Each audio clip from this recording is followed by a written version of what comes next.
It's just Ladies and gentlemen, it is a great pleasure to introduce you to Atlanta's finest Vanessa, Atlanta's finest engineer, Atlanta's finest producer, the one, the only. Hello all. This is Distinguished Legacy. Thank you so much for joining us live from Coyote Art Gallery. And we're on the set of Distinguished Conversations. We're gonna have a very dope conversation with an artist by the name of Andrew Travis. Please tap in. Hello, ladies and gentlemen. Thank you so much for joining us wherever you are. I'm your most gracious host, Julian Butts, aka Distinguished Legacy, and this is our first rendition of Distinguished Conversation. We're live in Chattanooga, Tennessee, Coyote Art Gallery, and I'm honored to introduce my first guest on his first exhibit here. He's a dope artist, a dope person, inspiration, and a muse of mine, Mr. Andrew Travis. How you doing, bro? I'm well. Absolutely. Thanks for having me, and thanks for being a part. I guess, how you feeling today, man? I know this is, once again, first exhibit. Are you taking it in? Are you present in the moment? Yeah, I'm present in the moment. Really didn't sleep last night. I did. Right. For like probably about a couple hours. Just really just anticipating, just what's coming up today. Absolutely. I mean, it's a lot of hard work, a lot of dedication. Right. A lot of dedication. Yeah. And a lot of diligence too, man. So of course, this your day, man. I hope you bask it and enjoy it, man. So we're gonna go ahead and have a dope conversation. Once again, this platform is meant for individuals who are looking to carve their own lane, looking to make a way for themselves, understanding that it's okay to stand out in the crowd and be distinguished. So with that being said, we're gonna go ahead and get the ball rolling. So, Mr. Andrew Travis, you're originally from Paris, Tennessee, correct? Chattanooga, Tennessee has its versions of stories. For whatever reason, it's always interesting to find out how people got here. So, from Paris, Tennessee to Chattanooga, Tennessee, what brought you here? Honestly, college. I went down to UTC 2011 went to study psychology. Right. Didn't have a minor. I wanted to pick one up, but we never did, unfortunately. Decided to stay in the city once I graduated in 2015 just to kind of see what the city had to offer. Yeah. But I was still more in the college community. Right. I was able to get out just like in a few ways, but I wasn't just enveloped in the community like I wanted to, and I felt like I would do myself an injustice by leaving without first seeing what was here. Gotcha. And for about 10 going on 11 years. Right. So it's funny how that happens, right? I try to explain it to people all the time, no matter how big or small the campus is. If it's a home environment, you really don't have to leave. Right. You know what I mean? So it usually takes you to get out of school to kind of see what the environment truly is and what it has to offer. You being an artist, was that something that you always knew you wanted to be? Was that something that came to mind afterwards? You know what I mean? Shoot your shot. What you got? It was more of a pivot. Gotcha. Starting out, I was more involved in music. Started to play the drums when I was 2. Right. I just took a liking to it. Once my feet got long enough, I could touch the pedals. I started playing for real. I've always sketching, always drawing, doing little things, stuff like that on paint. My cousin, I ran into her when I was in 3rd grade. That was when they had the Scholastic School fair that used to come through. Right. And I bought a Dragon Ball Z anime book. Yeah. That's what kind of got me started. I just started doing trace paper, drawing little things, even had characters that I made in 4th, 5th grade. Right. But music was the driving force of my creativity. Right. And then once I got to college, it was a spirit art class that I took at UTC. Actually, 2 of them that really got me going into painting with acrylic. Gotcha. That's dope too, by the way. Man, I guess, we would never know, you know what I mean? It seems like it's something that is a second nature talent, you know what I mean, that you had really from birth almost, you know what I mean? Just from what I'm seeing and just how you have a knack for it. What was some inspiration, some early inspirations? I know you, of course, you told me you did, the Dragon Ball Z drawings and things of that nature. Like, what was some of the early inspirations outside of that to help you find your way? Really just anything kind of like animated. I know Lou Brown's. I would kind of see some things like from there, albino black sheep. So all of the stuff that I would get into was already kind of like abstract and then its own like little realm. And again, that's like coming from my cousin. Right. Because she's from Chicago, I'm from Superior, Tennessee, a little small town. Right. She's put me up on things that everybody else isn't on. Right. You know, like we didn't have Cartoon Network. Right. You know, not until like 4th grade almost. Gotcha. You know, so it's like it's little small pivots like that. Obviously, I will always see it up there, but then it's like, oh, I remember that. Right. And I'm like, oh, I want stuff to look like this, or I want certain things to be a certain way. So really, anything that was animated from games, 8 years a little bit. I didn't really do too much with that, but I remember I made like a little wolf when I was younger. So Gotcha. things that I was just involved in just kind of gave me joy. Gotcha. That's where that inspiration came. As I say, so those are the things that you were able to cling on to and make sense out of as it pertains to putting it out on paper or whatever source of writing utensils or things like that you're using. Quixote Art Gallery, right? Very prevalent for you and me, right? It seems to be a place of refuge at times, right? A safe space. That's how I feel. I would love to know your opinion. What brought you to Quixote Art Gallery, and what do you think now that you're here and presenting?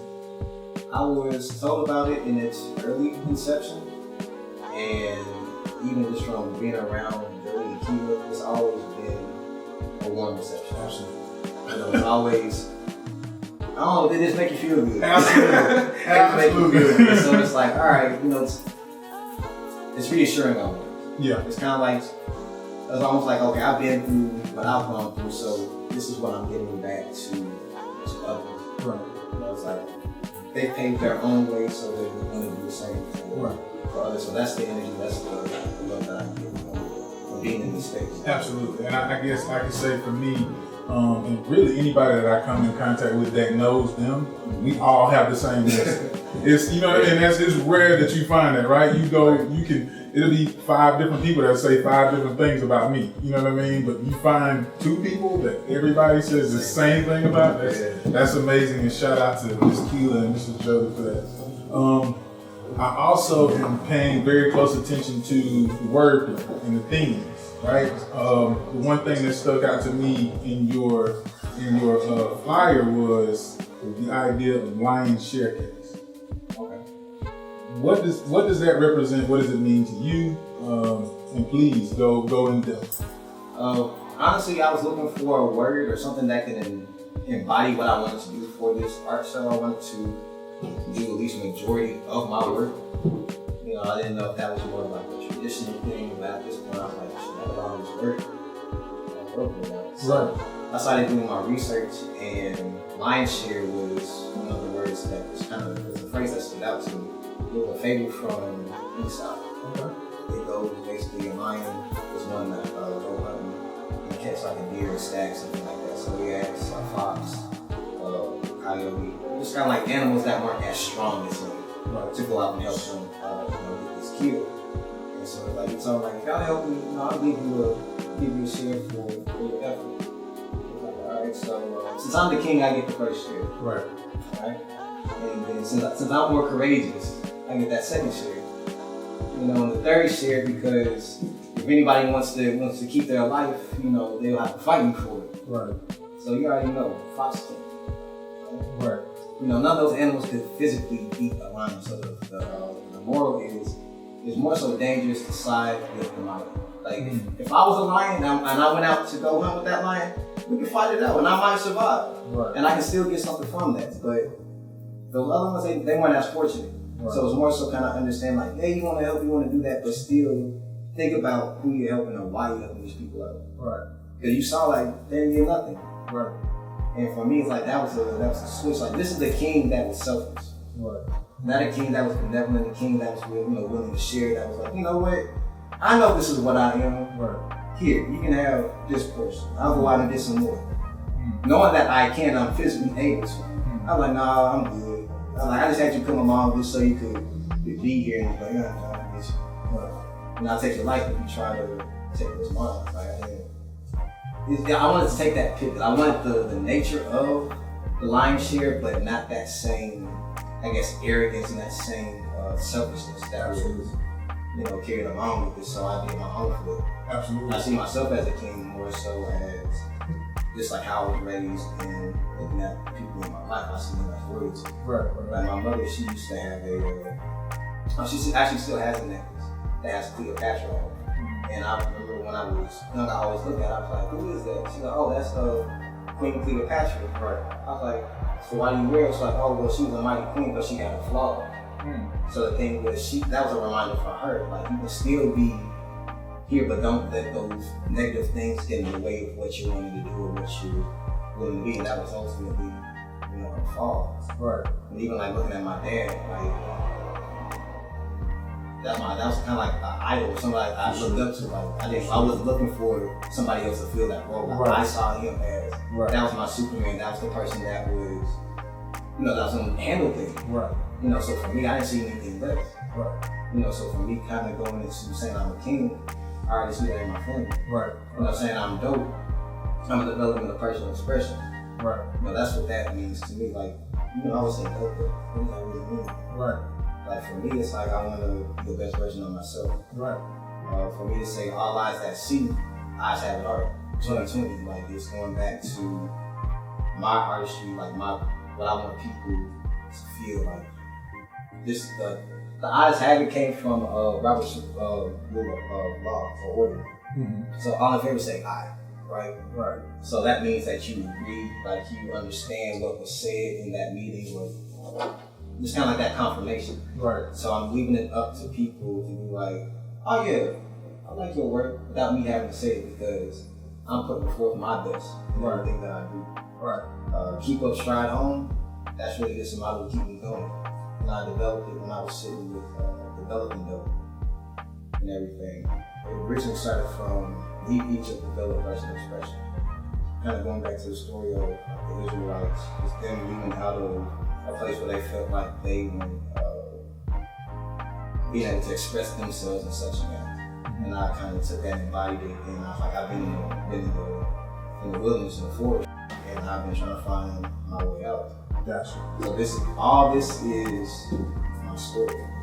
I've changed it and just kind of tailored it into my own way. Just translated into art. And all this is parts and pieces of myself as being represented. Absolutely. I love the fact that you spoke about line share and making that conscious decision as a leader to, instead of being selfish, to use that as an opportunity to empower through your presentation. So I really appreciate it. If you could be so kind, you look behind us, pick maybe let's say three. Pick three different paintings and let me know what inspired them. Okay. Well, or the title. What inspired the title? I know this piece right here. This one to the far end? Yeah, far end. I call it that one introspection. Okay. When I was making it, I was really kind of like in this torn place. I'm always in this torn place. I'm a Gemini.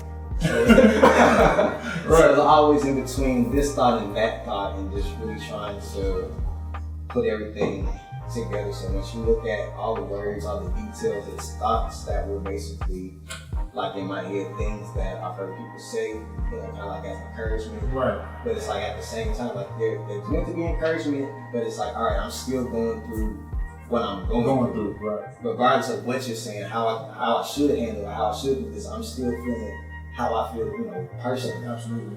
So it's like I put that out just to kind of give people that representation, like the size, like even looking at the shape of it, like you got two different sides, one side smaller, one side's a little bit larger, and that's just kind of going into my temperaments. I feel like I'm calm, but at the other side, like I'm raging on the side, and people they really don't know. So what side you on now?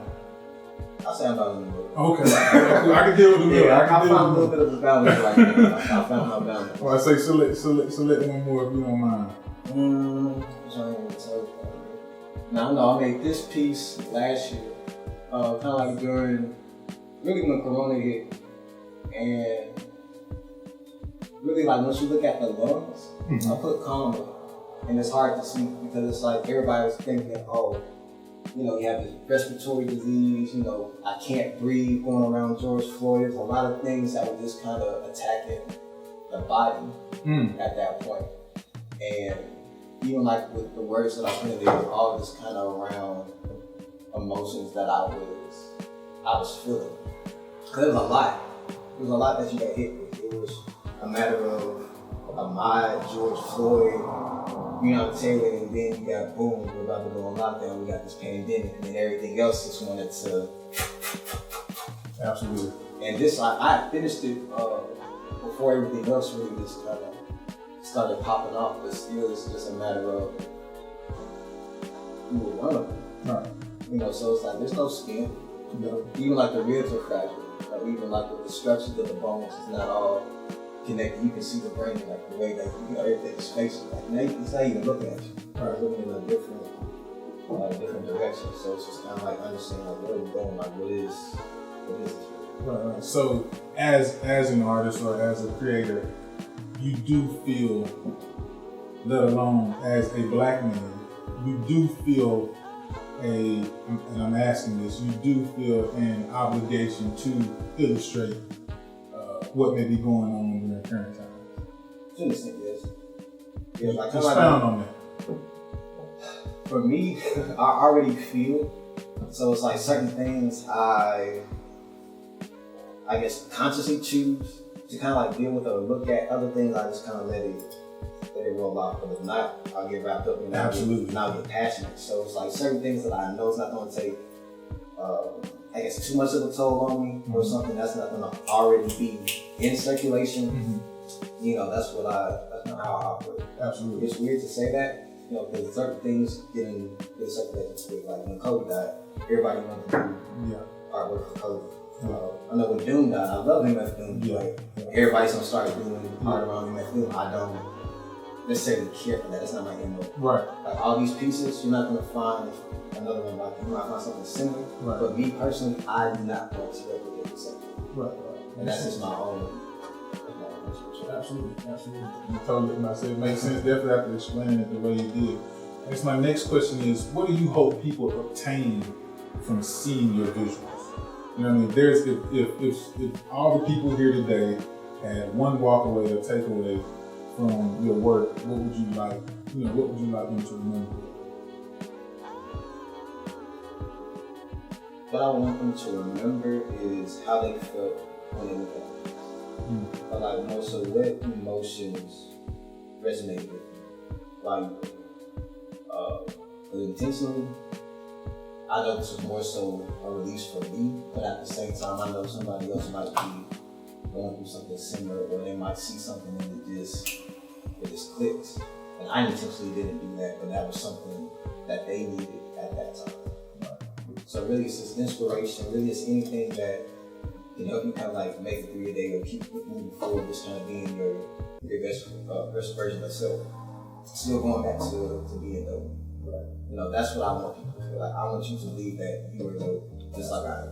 Absolutely.